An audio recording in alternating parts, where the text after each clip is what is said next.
الحمد للہ وکفی والصلاة والسلام علی عباده الذین اصطفی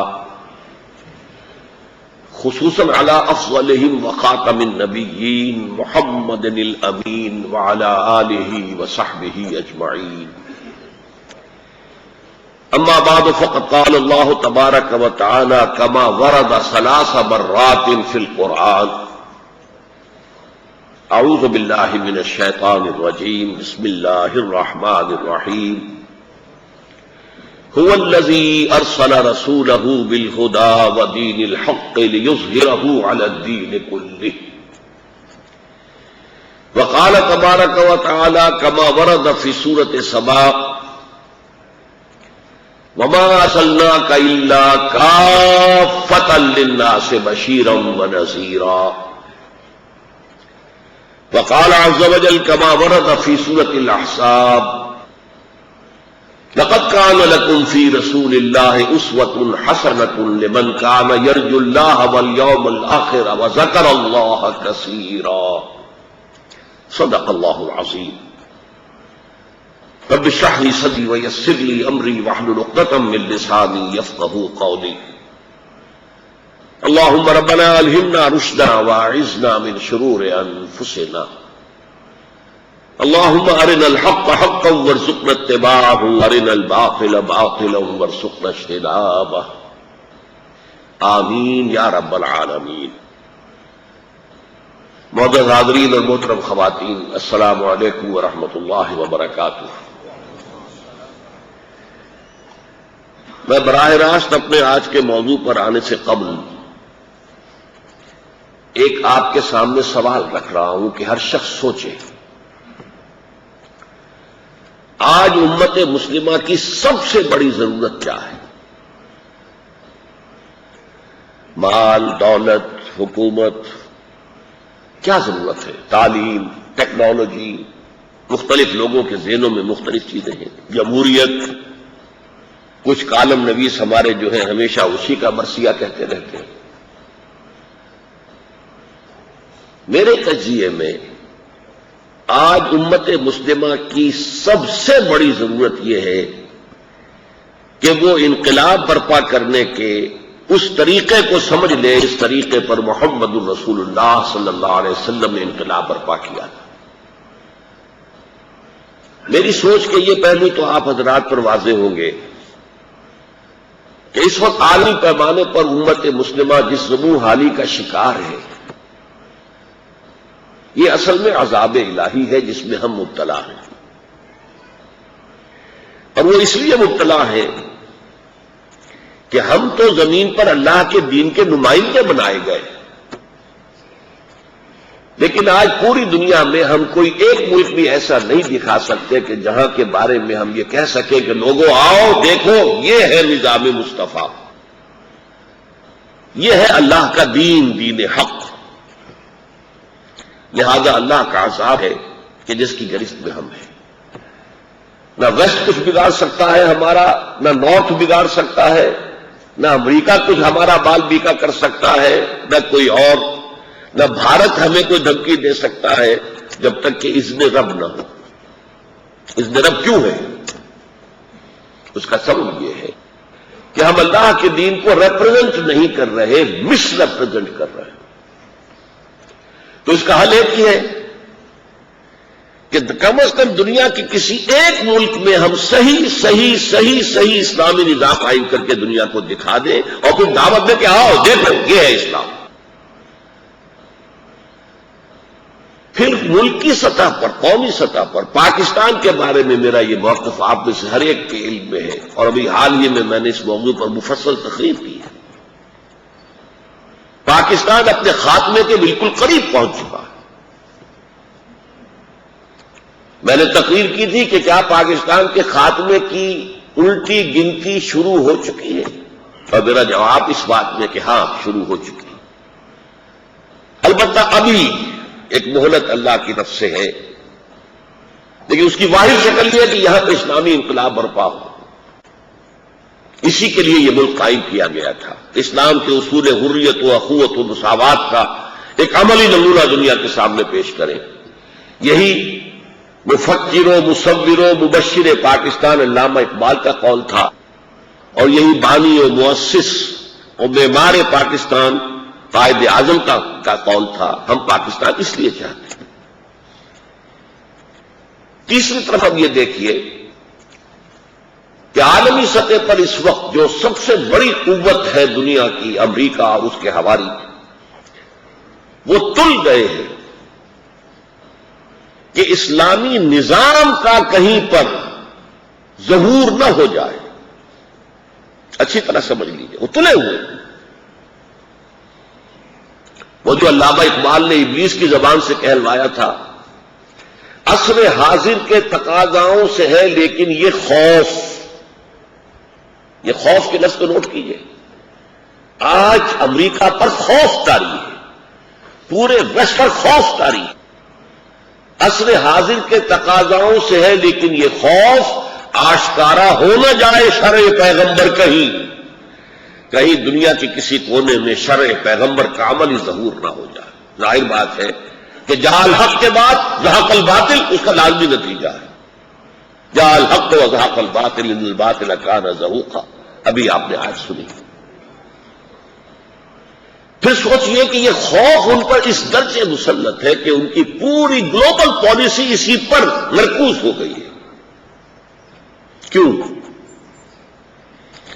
انہیں نظر آ رہا ہے کہ عالم اسلام کے اندر ایک جذبہ ہے، اور یہ جذبہ ان کے اعتبار سے بہت خوفناک جذبہ ہے۔ اس جذبے کے حامل لوگ اپنی جان دینا ایسے ہی سمجھتے ہیں جیسے مچھر کو مسل دیا، بس اپنی جان دینے میں کوئی بات ہی نہیں، خوف ہی نہیں۔ یہ ہمیں اندازہ نہیں ہے کہ مسلمانوں میں اسلامی نظام کو قائم کرنے کا کتنا جذبہ ہے، ہمیں اندازہ نہیں ہے۔ ہمارے دشمنوں کو خوب اندازہ ہے کہ یہ لڑائیاں لے رہا ہے۔ فرق صرف ایک ہے، کمی ایک ہے، ابھی اس جذبے کو صحیح راہ عمل نہیں مل رہی۔ محض جذبہ ناکافی ہے جب تک کہ اس سے صحیح راہ عمل بھی نہ مل جائے۔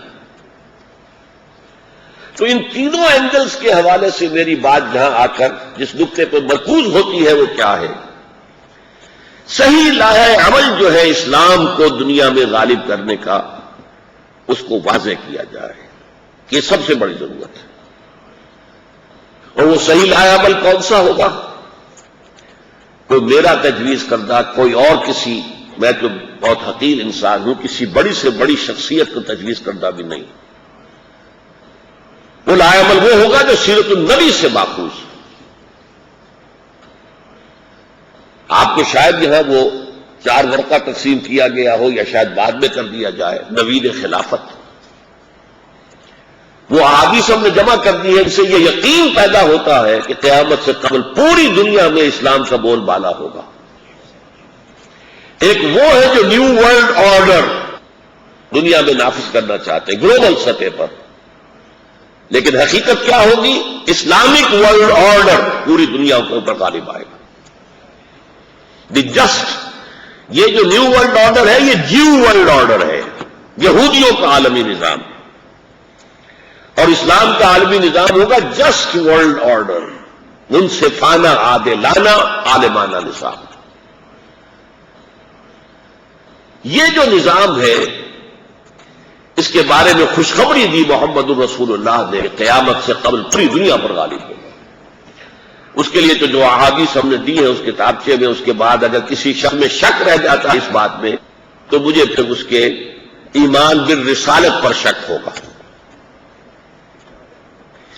ظاہر بات ہے کہ یہ پروسیس شروع اسی طور سے ہوگا کہ پہلے کسی ایک ملک میں ہو، جیسے حضور کے دست مبارک سے صرف عرب میں جاء الحق وزهق الباطل، یہ کیفیت تو عرب میں ہوئی تھی نا، ابھی ہند میں تو نہیں ہوئی تھی، چین میں تو نہیں ہوئی تھی۔ اسی طرح اب بھی کسی ایک ملک میں آئے گا کیسے؟ اس کے ضمن میں امام دار الہجرت، امام مدینہ، امام مالک رحمۃ اللہ علیہ، ان کا قول ہے لا يصلح آخر هذه الامة الا بما صلح به اولها، اس امت کے آخری حصے کی اصلاح نہیں ہو سکے گی مگر اسی طریقے پر جس پر کہ پہلے حصے کی اصلاح ہوئی تھی۔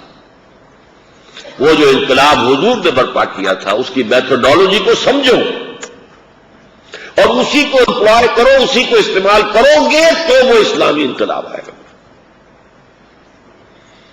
میں نے یہ چند باتیں آپ سے کہی ہیں کہ آج کی گفتگو کی موضوع کی اہمیت آپ پر واضح ہو۔ آج غلبہ اسلام کے لیے لوگوں کے جذبے میں کمی نہیں ہے، جذبہ ہے، لیکن تحریکیں ادھر ادھر بھٹک رہی ہیں۔ نشان راہ دکھاتے تھے جو ستاروں کو ترس گئے ہیں کسی مرد راہ داں کے لیے، وہ صحیح راستہ، اور وہ صحیح راستہ صرف اسوہ رسول میں ہے صلی اللہ علیہ وسلم۔ لقد کان لکم فی رسول اللہ اسوۃ حسنۃ، تمہارے لیے اللہ کے رسول کی شخصیت میں، زندگی میں، حیات طیبہ میں ایک بہت عمدہ نمونہ موجود ہے، لیکن اس سے استفادے کی 3 شرائط ہیں۔ لمن کان یرجو اللہ والیوم الآخر وذکر اللہ کثیرا، اس سے استفادہ وہی کر سکیں گے جو اللہ سے ملاقات کے امیدوار ہیں، جو آخرت پر، یوم آخر پر یقین رکھتے ہیں، اور جو اللہ کا ذکر کرتے ہیں کثرت کے ساتھ، وہی اس میں سے فائدہ اٹھا سکیں گے۔ جیسے قرآن ہدی للناس ہے، تمام نوع انسانی کے لیے ہدایت، لیکن ہدایت اٹھا سکیں گے وہی جن کے اندر تقویٰ ہے۔ ہدی للمتقین۔ اب اس تمہید کے بعد میں عرض کرنا چاہتا ہوں آج کے موضوع پر، سب سے پہلے ہمیں یہ سمجھنا ہے کہ انقلاب کہتے کسے ہیں۔ لفظ بہت عام ہے، لفظی معنی ہے تبدیلی، بدل جانا، لہذا ہم یہ لفظ کسی بھی لفظ کے ساتھ جوڑ دیتے ہیں۔ علمی انقلاب، ثقافتی انقلاب، سائنسی انقلاب، فوجی انقلاب، جس چیز کے ساتھ چاہے لگا دیں، لیکن اصطلاح، ہر چیز کی ایک اصطلاح ہے، ہر فن کی اصطلاح انقلاب کسے کہتے ہیں؟ اس کے لیے یوں سمجھیے کہ آج دنیا کو انسانی زندگی کو دنیا بھر میں 2 حصوں میں تقسیم مانا جاتا ہے۔ ایک مذہب کا، عقائد، عبادات، کچھ رسومات، بچہ پیدا ہوگا تو کیا کریں گے، عقیقہ کریں گے، بپتسمہ دیں گے، کیا کریں گے، شادی ہوگی تو کیسے ہوگی، پھیرے ڈالیں گے کہ نکاح پڑھائیں گے، جو شخص فوت ہو گیا یا فوت ہو گئی اس کی لاش کا کیا کریں گے، جلائیں گے یا دفنائیں گے۔ یہ چیزیں تو ہیں، نجی زندگی ہے، انفرادی زندگی ہے، ہر شخص کو آزادی ہے جس طور سے چاہے کرے، ایک خدا کو مانے، 100 کو مانے، 1000 کو مانے، کسی کو نہ مانے، تپسیائیں کرے، بتوں کے آگے سجدے کرے، یا ایک نادیدہ خدا کی پرستش کرے، اجازت ہے۔ روزے رکھے، نماز پڑھے، یا وہ مندر میں جائے، سینیگوگ میں جائے، چرچ میں جائے، اجازت ہے۔ زندگی کا دوسرا حصہ ہے تہذیب، تمدن، ریاست، سیاست، سیاسی نظام، معاشی نظام، سماجی نظام، جس کو ہم کہیں گے اجتماعی نظام، انگریزی میں کہیں گے دی پولیٹیکو سوشو اکنامک سسٹم۔ اس کا تعلق جو ہے وہ مذہب سے نہیں ہے، اس کا نام ہے سیکولرزم۔ سیکولرزم کا مطلب لا مذہبیت نہیں ہے، ہمہ مذہبیت، لا دینیت۔ مذہب تو سارے ہمیں ایکسیپٹیبل ہیں، we are ready to embrace, یہی بات کہتا ہے بش بھی، we are ready to embrace اسلام۔ تم نے ہمارے ہاں آئے، تم نے سینیگوگز خرید لی، یہودیوں کی عبادت گاہیں اور مسجدیں بنا لی، ہم نے تو اعتراض نہیں کیا۔ تم نے چرچ خریدے، مسجدیں بنا لی، ہم نے تو اعتراض نہیں کیا۔ تم نے یہاں کے افرو امریکنز کو کنورٹ کر کے مسلمان بنا لیا اور کچھ گوروں کو بھی بنا لیا. ہم نے تو اعتراض نہیں کیا نا. تو اسلام سے ہماری کوئی جنگ نہیں ہے. اسلام ایز اے مذہب we are ready to embrace, but اسلام as a politico socio economic system is not acceptable to us. اسی کو وہ کہتے ہیں فنڈامنٹلزم. اس سے ہماری جنگ ہے. اور اس وقت چونکہ کچھ فنڈامنٹلسٹ لوگوں نے جو طریقہ کار اختیار کیا ہے اس کے اوپر دہشت گردی کا لیبل لگ گیا ہے, تو وہ فنڈامنٹلزم کو ایکویٹ کرتے ہیں ٹیررزم کے ساتھ. تو اسے کبھی کہتے ہیں war on terror, war on terrorism, war on fundamentalism. حقیقت میں یہ جنگ ہے اسلام کے نظام حیات کے خلاف, عقائد کے خلاف نہیں, عبادات کے خلاف نہیں, رسومات کے خلاف نہیں. Islam as a politico socio economic system, اس کے خلاف جنگ. اب آپ سمجھیے کہ انقلاب جو ہے آج کی اصطلاح میں اس اجتماعی نظام کے اندر کسی تبدیلی کو کہتے ہیں. مذہبی میدان میں کوئی تبدیلی بڑی سے بڑی ہو جائے اسے انقلاب نہیں کہا جاتا. یہ بہت اہم نقطہ ہے, اس کو سمجھ لیجیے. تاریخ انسانی میں سب سے بڑی مذہبی تبدیلی ہوئی تھی سن 300 عیسوی میں, جب کانسٹنٹائن ایمپرر آف روم اس نے عیسائیت اختیار کر لی اور ساری امپائر عیسائی ہو گئی. مذہبی تاریخ کے اندر اتنی بڑی کنورشن کبھی نہیں ہوئی. پوری وہ امپائر جو 3 بر اعظموں پر پھیلی ہوئی تھی, whole of North Africa, whole of East Europe, whole of West Asia, 3 جو بر اعظم ہیں, اور اس میں سب عیسائی ہو گئے. لیکن آپ نے کبھی اس کا نام انقلابات کی تاریخ میں کہیں نہیں گنوایا گیا, رومن ریولیوشن یا کرسچین ریولیوشن نہیں. ریولیوشن کہلائے گی وہ تبدیلی جو سیاسی نظام سے متعلق ہو اور بنیادی تبدیلی ہو. صرف اوپر کے ڈھانچے کے اندر کچھ کم و بیش یہ نہیں. بنیادی تبدیلی یا سیاسی نظام میں ہو, یا بنیادی تبدیلی معاشی نظام میں ہو, یا بنیادی تبدیلی سماجی نظام میں ہو. تو میں عرض کر رہا تھا کہ انقلاب کہلائے گا وہ جس میں کہ اجتماعی نظام کے 3 پہلوؤں میں سے کسی ایک پہلو میں بنیادی تبدیلی آنا ہے, یا سیاسی نظام میں, یا معاشی نظام میں, یا معاشرتی نظام میں. اب دیکھیے, جائزہ لے لیجئے.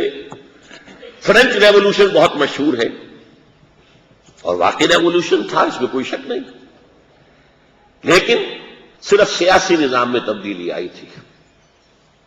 مذہب وہی رہا, پہلے بھی عیسائی تھے, بعد میں بھی عیسائی ہیں. سوشل سٹرکچر میں کوئی تبدیلی نہیں آئی. تو فرینچ ریولوشن میں صرف سیاسی نظام بدلا. دوسرا بہت مشہور انقلاب جو ہے وہ بولشوک ریولوشن آف رشیا 1917, صرف معاشی نظام بدلا. انفرادی ملکیت, ذرائع پیداوار کی انفرادی ملکیت ختم, سب نیشنلائز. یہ ہیں انقلابات. جبکہ رومن امپائر کا بیک وقت کرسچین ہو جانا یہ انقلاب نہیں ہے. اب نمبر 2 بات جو مجھے آپ سے کہنی ہے, ابھی ہم نے ڈیفائن کیا ہے what is revolution, what do you mean by revolution. Basic and fundamental change in at least one of the 3 aspects of collective life, politico, socio اور economic. اب آپ تاریخ کا جائزہ لیجئے. سب سے پہلے تو کیا واقعی حضور نے انقلاب برپا کیا, یا یہ ہمارا صرف کہنا ہی کہنا ہے, تعریف ہے.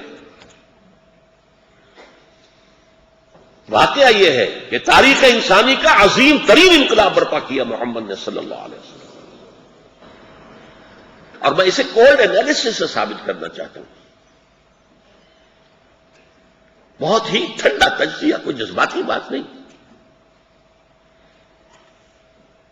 پہلے میں گواہیاں دے دوں، الفضل ما شہدت بہ الاعداء، اصل فضیلت وہ ہوتی ہے جس کا دشمن اقرار کرے. دوست اور اعتقاد رکھنے والے تو ہر چیز کی تعریف ہی کریں گے. الفضل ما شہدت بہ الاعداء، دشمن جس کی تعریف کرے. اگر کنگ رچرڈ دی لائن ہارٹڈ نے تعریف کی صلاح الدین ایوبی کی تو معلوم ہوا کہ واقعتاً صلاح الدین ایوبی بڑی شخصیت. اب دیکھیے اسی شہر لاہور میں 1920 میں لیکچر دیا تھا ایم این رائے، بنگالی تھا، ہندو تھا، اور جو کمیونسٹ انٹرنیشنل آرگنائزیشن تھی، پوری دنیا کے کمیونسٹوں کو جو کنٹرول کر رہی تھی، ناٹ اونلی رشیا، پوری دنیا، اس کا وہ ممبر تھا. اور اس نے اسی لاہور میں بریڈ لا ہال کوئی ہوتا تھا، مجھے معلوم نہیں کہاں ہوتا تھا، غالباً داتا دربار کے آس پاس نہیں ہوتا تھا، بریڈ لا ہال، وہاں لیکچر دیا the historical role of Islam.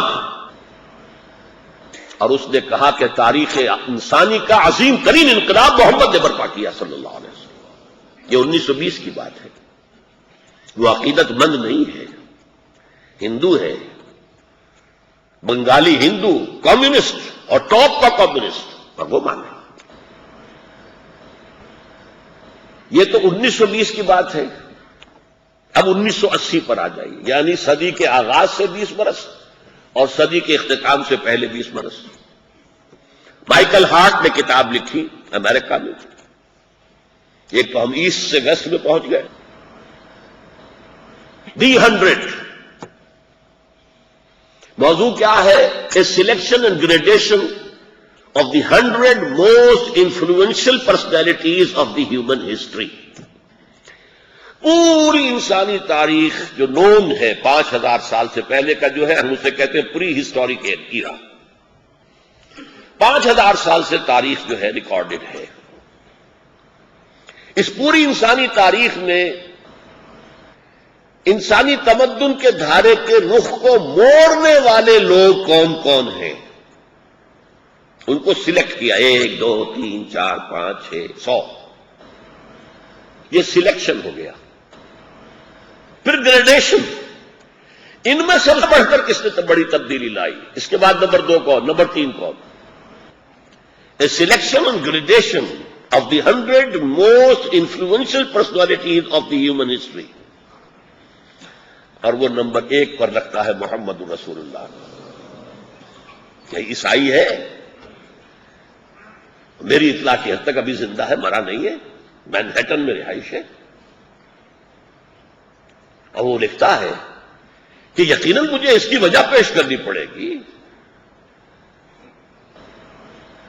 Naturally I O an explanation کہ میں عیسائی ہوں اور محمد کو نمبر 1 پر اور عیسیٰ کو نمبر 3 پر لے گیا ہوں، خدا کا بیٹا نمبر 3 پر. تو کہتا ہے کہ اس کی وجہ ہے بیکاز ہی، یعنی حضور صلی اللہ علیہ وسلم، he is the only person, the only person, the only person. یہ دی اونلی کو میں نے 3 دفعہ اس لیے کہا، واحد شخص ہے، واحد شخص ہے، واحد شخص ہے پوری انسانی تاریخ میں supremely successful in both the religious and the secular field. مذہبی اعتبار سے بھی کامیاب ترین انسان محمد صلی اللہ علیہ وسلم، اور سیکولر اعتبار سے بھی کامیاب ترین انسان محمد صلی اللہ علیہ وسلم. اور کوئی آدمی ہے ہی نہیں. The only, the only, the only میں نے 3 دفعہ اس لیے کہا، کوئی اور آدمی تو ہے ہی نہیں. اکثر بڑے لوگ ادھر اونچے ہیں تو ادھر نیچے ہے، کوئی حیثیت ہی نہیں. گوتم بدھ بہت اونچا ہے، حضرت مسیح بہت اونچے ہیں، لیکن ریاست، حکومت، سیاست کوئی دخل کوئی نہیں. سکندر اعظم بہت اونچا ہے، اٹیلا بہت اونچا ہے، چنگیز بہت اونچا ہے، بڑے بڑے حکمران ہیں، شارلمان ہوا ہے، فلاں ہوا ہے، اکبر اعظم ہوا ہے، لیکن دین، اخلاق، روحانیت میں کوئی مقام. زیرو سے بھی کام نہیں چلے گا، مائنس لانا پڑے گا. ایک ہی انسان ہے، ایک ہی انسان ہے. یہ میں نے 2 گواہیاں دی ہیں، تیسری اور بھی ہے ایچ جی ویلس کی. لیکن میں اس کا ذکر نہیں کر رہا اس لیے کہ وہ عبارت جس کو میں کوٹ کرتا ہوں، a concise history of the world کا جو نیا ایڈیشن ہے اس میں سے اس عبارت کو نکال دیا گیا ہے، مبادا آپ جا کر دیکھیں نہ ملے اور آپ کہیں کہ میں نے غلط بیانی کی ہے، ورنہ یہ ہے کہ واقعتاً اس سے بڑا ٹریبیوٹ ہو نہیں سکتا ایچ جی ویلز کی زبان سے، اس لیے کہ ایچ جی ویلز بدترین دشمن ہے، اس نے حضور کی سیرت پر بالکل سلمان رشدی والے حملے کیے ہیں، یا تسلیمہ نسرین جو ہے بنگال کی، یہ جو دو بدبخت مسلمانوں میں پیدا ہوئے ہیں، ان سے کہیں زیادہ زہریلے اور ان سے کہیں زیادہ کمینگی والے حملے کیے ہیں حضور کی سیرت پر ایچ جی ویلز نے۔ وہی عدو ہونا اس کا ظاہر ہو گیا، الفضل ما شہدت بہ الاعداء۔ جب خطبہ حجۃ الوداع پر آیا ہے تو اس نے کوٹ کیا ہے جو حضور نے فرمایا تھا، لا فضل لعربی علی عجمی ولا لعجمی علی عربی ولا لاحمر علی اسود ولا لاسود علی احمر۔ کسی انسان کو دوسرے انسان پر کوئی فضیلت نہیں، نہ کسی عرب کو عجمی پر ہے، نہ کسی عجمی کو عرب پر ہے، نہ کسی گورے کو کالے پر ہے، نہ کسی کالے کو گورے پر۔ کلکم بنو آدم و آدم من تراب، تم سب آدم کی اولاد اور آدم مٹی سے پیدا کیے گئے تھے۔ یہ لکھ کر کہتا ہے، پیارا جملہ ہے، although the sermons of human fraternity, equality and freedom were said before also، اگرچہ جہاں تک وعظ کا تعلق ہے، سرمنز، انسانی حریت، انسانی مساوات، انسانی اخوت کے وعظ تو پہلے بھی بہت کہے گئے۔ دیکھیے یہاں تک آ گیا عیسائی ہونے کے باوجود حضرت عیسیٰ کا ذکر کرتا ہے۔ We find such sermons, lot of such sermons in Jesus of Christ, Jesus of Nazareth، مسیح ناصری، جو کہ ناصرہ گاؤں ہے جس سے اصل تعلق تھا حضرت مریم سلام اللہ علیہا کا، تو مسیح ناصری کہلاتے ہیں اپنے مقام پیدائش کے اعتبار سے۔ پیدائش تو خیر بیت اللہ میں ہوئی ہے، لیکن یہ کہ جو والدہ ہے وہ وہاں کی تھی۔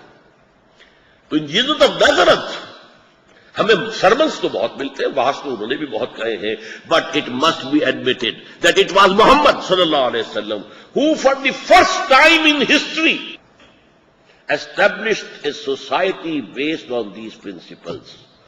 تاریخ انسانی میں پہلی مرتبہ ان اصولوں کے اوپر اگر کوئی معاشرہ قائم ہوا ہے تو وہ محمد نے کیا۔ تو تاریخ انسانی کا عظیم ترین انقلاب، یہ دشمنوں کی گواہی دے دی۔ نمبر ایک، ذرا اور تجزیہ کر لیجئے اس کا۔ میری آج کی گفتگو کو آپ پائیں گے تجزیاتی، ٹھنڈی، کبھی کبھی آواز بلند ہو جاتی ہے اپنے جذبے میں، لیکن میں کوئی آپ کو جذبات کی رو میں بہانا نہیں چاہتا ہوں بات سمجھے آپ۔ دیکھیے فرینچ ریولوشن میں صرف سیاسی نظام بدلا، بولشوک ریولوشن میں صرف معاشی نظام بدلا۔ Now compare it with the revolution of Muhammad صلی اللہ علیہ وسلم، ہر چیز بدل گئی، مذہب بھی بدل گیا، معاشرت بھی بدل گئی،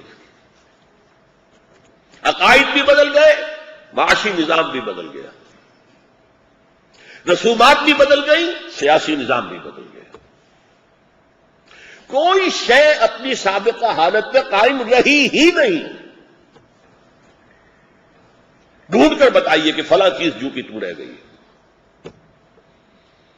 جہاں پڑھے لکھے لوگ گنتی کے ہوتے تھے، انگلیوں پر گن لیے جائیں، اس قوم کو انہوں نے دنیا کا امام بنا دیا علم کے میدان میں۔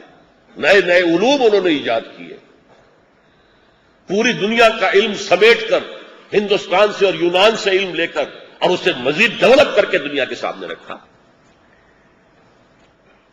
تو ایک نمبر بات یہ آئی کہ گمبھیر ترین، جامع ترین، most profound revolution was the revolution of Muhammad صلی اللہ علیہ وسلم۔ کوئی دوسرا ریولوشن اس کے مقابلے میں نہیں آ سکتا، باقی سب پارشل ریولوشن۔ نمبر دو، باقی تمام ریولوشن میں آپ دیکھیں گے کہ فکر اور دعوت دینے والے لوگ کچھ اور، انقلاب برپا کرنے والے کچھ اور۔ مارکس اینڈ اینجلز، انہوں نے کتاب ڈاس کیپیٹال پیدا کی، جرمنی میں بیٹھ کر لکھی یا انگلستان میں بیٹھ کر لکھی؟ جرمنی اور انگلستان کے کسی گاؤں میں بھی وہ مارکسسٹ ریولوشن نہیں آیا، اور اس ریولوشن کے برپا کرنے میں نہ حضرت مارکس کا کوئی حصہ ہے، نہ حضرت اینجلز کا کوئی حصہ ہے۔ تیسرے تیواڑے کہاں جا کر روس میں انقلاب آیا ہے مونشویکس اور بولشویکس کے ہاتھوں، اور عین وقت کے اوپر لینن آ گیا ہے فرنٹ پر۔ تو دعوت دینے والے، فکر دینے والے اور انقلاب برپا کرنے والے اور۔ والٹیئر، روسو بے شمار صاحب قلم تھے، انہوں نے ایک فکر دیا تھا آزادی کا، حریت کا، جمہوریت کا، لیکن وہ ڈیسک ورکرز تھے، کتابیں لکھ سکتے تھے، میدان میں نہیں آ کر قیادت نہیں کر سکتے تھے۔ لہذا انقلاب برپا کیا اوباش لوگوں نے، بدماش لوگوں نے۔ یہی وجہ ہے کہ انتہائی خونی انقلاب تھا فرانس کا انقلاب، کوئی کنٹرول کرنے والا تھا ہی نہیں، موب جو چاہے کر جائے۔ اب کنٹراسٹ دیکھیے، یہ واحد انقلاب ہے ابتدا سے انتہا تک اس کی قیادت ایک ہی ہستی کر رہی ہے، اور وہ محمد الرسول اللہ صلی اللہ علیہ وسلم۔ ایک وقت میں وہی ہیں جو مکے میں اسٹریٹ پریچنگ کر رہے ہیں، گلی گلی گھوم رہے ہیں، دعوت دے رہے ہیں، تبلیغ کر رہے ہیں۔ کوئی کہتا پاگل ہے، کوئی کہتا مجنون ہے، کوئی کہتا شاعر ہے، سب برداشت کر رہے ہیں۔ آپ نے کبھی پلٹ کر دیکھا پاگل تم ہو؟ کبھی نہیں کہا، کبھی نہیں۔ لیکن وہی شخص ہے جو میدان بدر میں فوج کی کمان کر رہا، کوئی ہے تاریخ میں اس کی مثال؟ پھر میں وہی مائیکل ہارٹ کی بات کروں گا، the only person, street preacher. کہاں ایک فوج کو کمان کرنے والا آدمی؟ کوئی ہے مناسبت؟ اس کے حوالے سے ایک بڑی اہم بات آپ کو بتا دوں۔ پچھلی صدی کا جو سب سے بڑا فلاسفر آف ہسٹری گزرا ہے، ٹوائن بی، اس نے ایک بڑا زہر میں بجھا ہوا جملہ کہا ہے حضور کے بارے میں: Muhammad failed as a prophet but succeeded as a status مین۔ محمد ایک نبی کی حیثیت سے تو ناکام ہو گئے صلی اللہ علیہ وسلم، نقل کفر کا باشند، میں ان کی بات بتا رہا ہوں۔ ہاں، ایک سیاستدان کی حیثیت سے کامیاب ہو گئے۔ اس سے پہلے کہ میں اس جملہ آپ کو سمجھاؤں، اگلی بات سن لیجیے۔ اس ایک جملے کی شرح میں 2 کتابیں لکھی ہے پروفیسر ڈاکٹر برڈگمری واٹ، وہ زندہ ہے ابھی، انگلینڈ کا۔ انہوں نے 2 کتابیں لکھ دی، محمد at Mecca, Muhammad at Medina. بظاہر محمد ایٹ مدینہ میں اس نے حضور کے لیے تعریف کے جتنے الفاظ ممکن تھے سپرلیٹو ڈگریز کے اندر استعمال کر دیے، لیکن بباطن ایک کنٹراسٹ شو کیا ہے کہ مکے والا محمد تو کچھ اور تھا، یہ مدینے والا محمد تو کچھ اور ہے صلی اللہ علیہ وسلم۔ ان تعریفی الفاظ سے دھوکہ کھا کر ضیاء الحق مرحوم نے اس منٹگمری واٹ کو بلا لیا تھا یہاں پر چیف اسپیکر کی حیثیت سے۔ مرکزی سیرت کا جو اجلاس انہوں نے شروع کیا تھا، سینٹرل گورنمنٹ کے تحت جو ہوتا تھا، انہیں اندازہ ہی نہیں تھا کس سٹل انداز میں اس نے جڑ کاٹی، یہ تضاد دکھا کر محمد at Mecca, Muhammad at Medina, یہ 2 محمد ہیں، دیکھ لو، علیحدہ علیحدہ ہیں، تصویریں مختلف ہیں ان کی۔ بات کیا ہے؟ دیکھیے، وہ جب مکے کی زندگی کو دیکھتے ہیں حضور کی، تو اگرچہ وہ نبی نہیں مانتے، رسول نہیں مانتے، نہ ٹوائن بھی مانتا ہے، نہ منٹگمری واٹ مانتا، لیکن یہ ضرور مانتا ہے کہ وہ زندگی کچھ نبیوں سے مشابہ ہے۔ جیسے حضرت عیسیٰ تبلیغ کرتے گھومتے تھے، ایسے ہی محمد بھی دکھائی دے رہے ہیں۔ جیسے حضرت عیسیٰ کو بھی جو کچھ کہا گیا انہوں نے برداشت کیا، کوئی جواب نہیں دیا، محمد نے بھی نہیں دیا صلی اللہ علیہ وسلم۔ پریچنگ ہی تھی نا۔ تو یہ تو کچھ نبیوں والا نقشہ تو ہے، کیا نبی تھے یا نہیں تھے، لیکن نبیوں والا نقشہ ہے۔ یہاں تو فیل ہو گئے، یہاں سے تو جان بچا کر بھاگنا پڑا انہیں، بقول ان کے۔ وہ ہجرت کو کہتے ہیں فلائٹ، بھاگنا۔ فلائٹ ہوتی ہے خوف سے، ہجرت خوف سے نہیں تھی۔ ہجرت تو ایک اسٹریٹجی تھی، ایک آلٹرنیٹ بیس تلاش کرنا تھا اپنے لیے، بہرحال وہ بعد میں بات کروں گا۔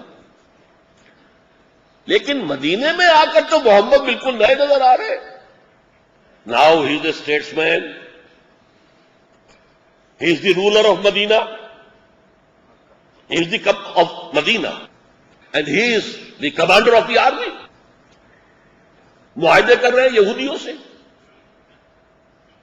یہاں پہ ان کا کمال ظاہر ہو رہا ہے، اسٹیٹس مین شپ، سیاست دانی، موقع شناسی، انسان شناسی، مردم شناسی جسے آپ کہتے ہیں، اس کے لیے اعلیٰ ترین الفاظ استعمال کر دیے۔ یہ فرق اور یہ تضاد۔ لیکن میں نے اس وقت صرف آپ کو اس کا حوالہ دیا ہے، بعد میں اس کا وجہ میں بعد میں بتاؤں گا۔ اس حوالہ اس لیے دیا ہے کہ حضور کی زندگی اس اعتبار سے واقعتاً کنٹراسٹ کی حامل ہے کہ ایک انقلابی دعوت کا آغاز بھی آپ نے کیا اور اسے کامیابی کی آخری منزل تک بھی خود پہنچایا۔ نمبر 3 یہ کہ باقی سارے ریولیوشنز جو ہیں وہ ایک ہیومن لائف کے سپین میں پورے نہیں ہوئے۔ فکر دینے والے دے کے مر گئے، کھپ گئے، بعد میں وہ فکر جو ہے پروان چڑھ گیا کہیں۔ یہاں سارا کام الف سے لے کر یہ تک ایک انسانی زندگی کے اندر مکمل ہو گیا۔ One life span, total 23 years, that's all. Beginning from the scratch and completing the revolution. یہ سارا کام ایک لائف اسپین میں۔ میں اس سے جو نتیجہ اخذ کرتا ہوں، اب آپ سوچیے آپ بھی مجھ سے متفق ہیں کہ نہیں۔ اب اگر کوئی اجتماعیات کا طالب علم، سوشولوجی کا طالب علم، پولیٹیکل سائنس کا طالب علم اگر یہ چاہے کہ وہ کہیں سے اخذ کرے کہ انقلاب کا صحیح طریقہ کیا ہے دیانت کے ساتھ، تو کیا حضور کی سیرت کے علاوہ کوئی اور سورس ملے گی؟ کیا مارکس کی زندگی سے انقلاب کا طریقہ نکالا جا سکتا؟ کیا والٹیئر کی زندگی سے نکالا جا سکتا؟ کیا لینن کی زندگی مکمل نقشہ پیش کر سکتی ہے؟ ایک ہی سورس ہے اور وہ ہے دی سیرہ آف دی پروفٹ صلی اللہ علیہ وسلم۔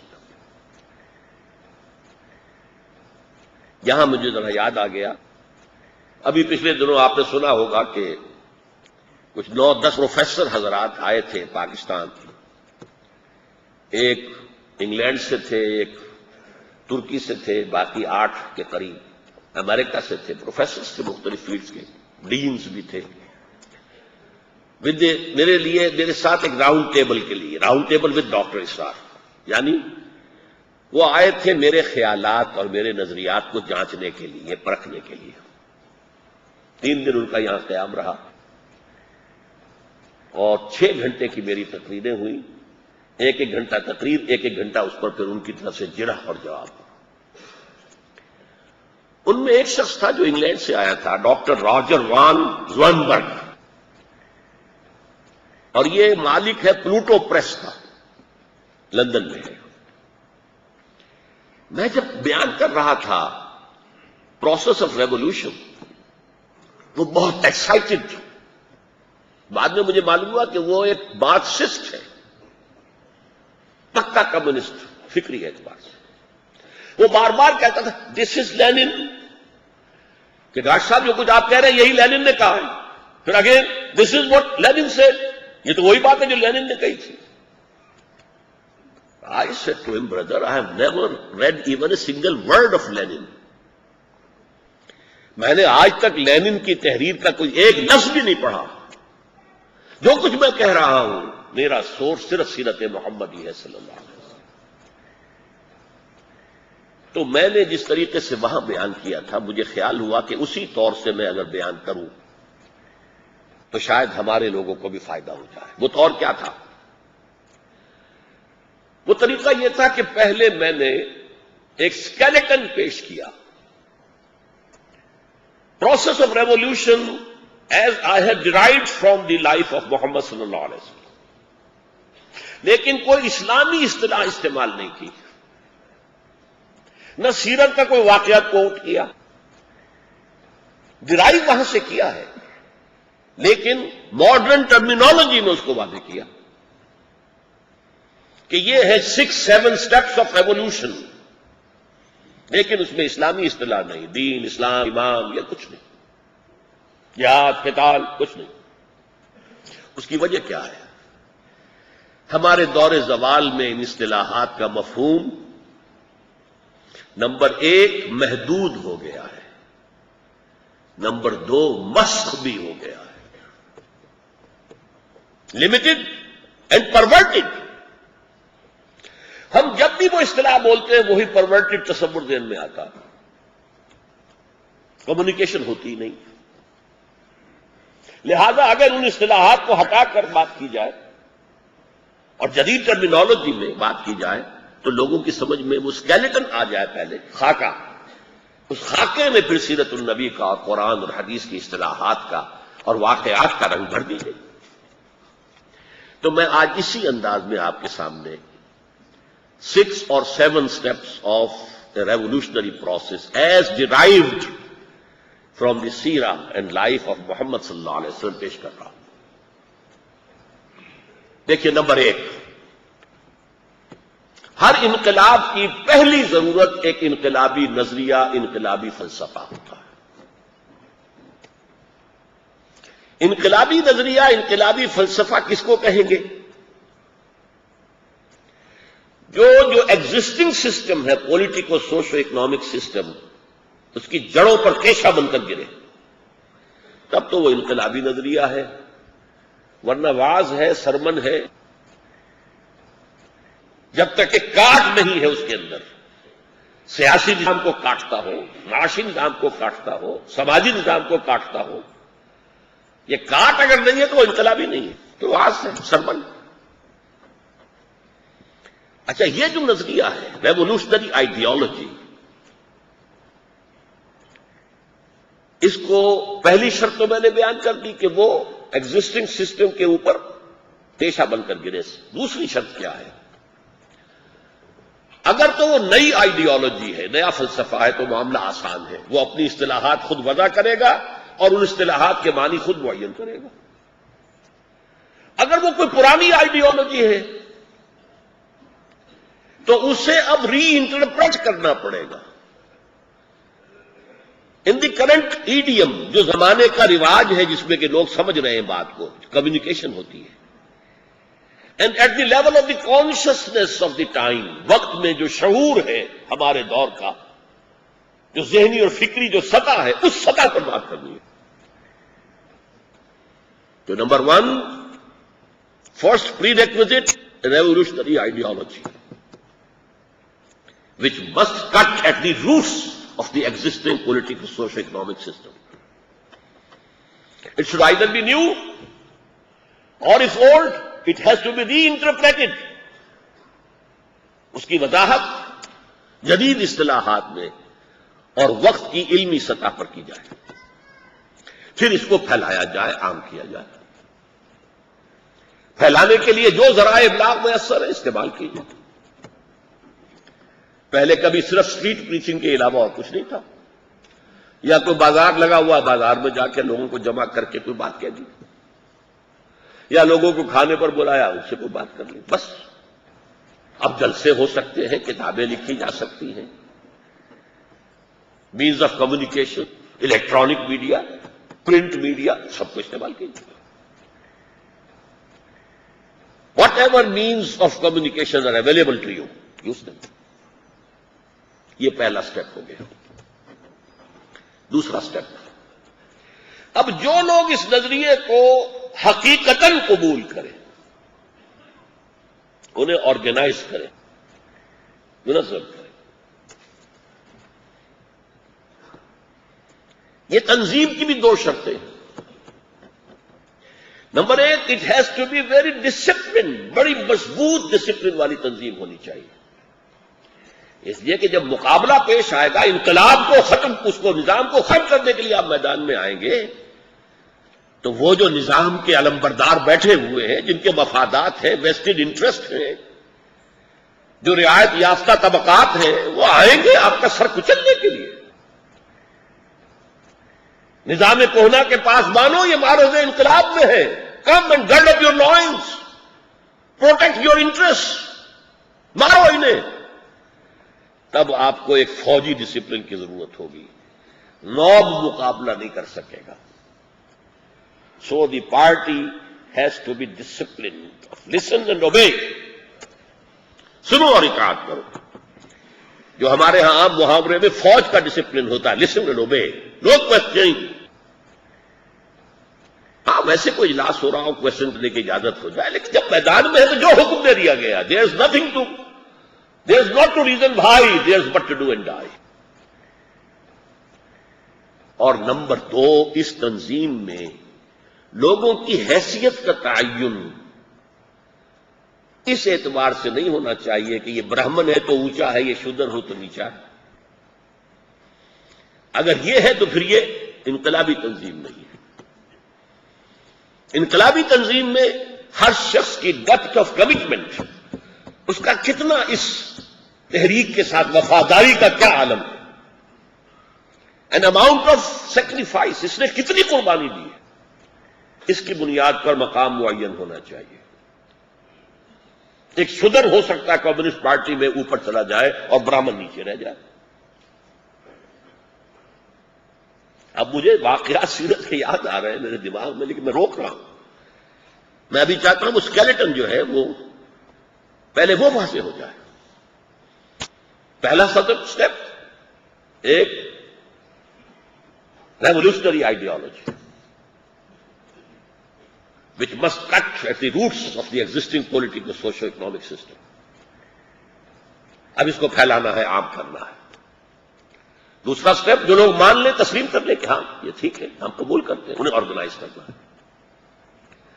آرگنائزیشن، ڈسپلن، اور اس میں لوگوں کے مرتبے کا تعین، ان کی قربانیوں، ڈیپتھ آف کمٹمنٹ اور اماؤنٹ آف سیکریفائس۔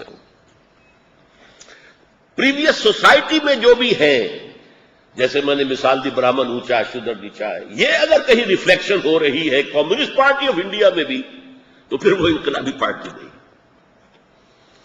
وہاں تو ہو سکتا ہے کہ کوئی شودر اونچا ہو جائے، برہمن نیچے رہ جائے۔ نمبر 3، اب ان لوگوں کو ٹرین کرنا ہے، تیار کرنا ہے۔ تیاری کے جو مختلف پہلو ہیں ان میں نوٹ کیجئے۔ ایک تو یہ کوشش کرنی چاہیے کہ جو انقلابی نظریہ ہے وہ ان کے ذہنوں سے ایک لہجے کے لیے بھی اوجھل نہ ہونے پائے۔ اسی پر تو دارا مدار ہے۔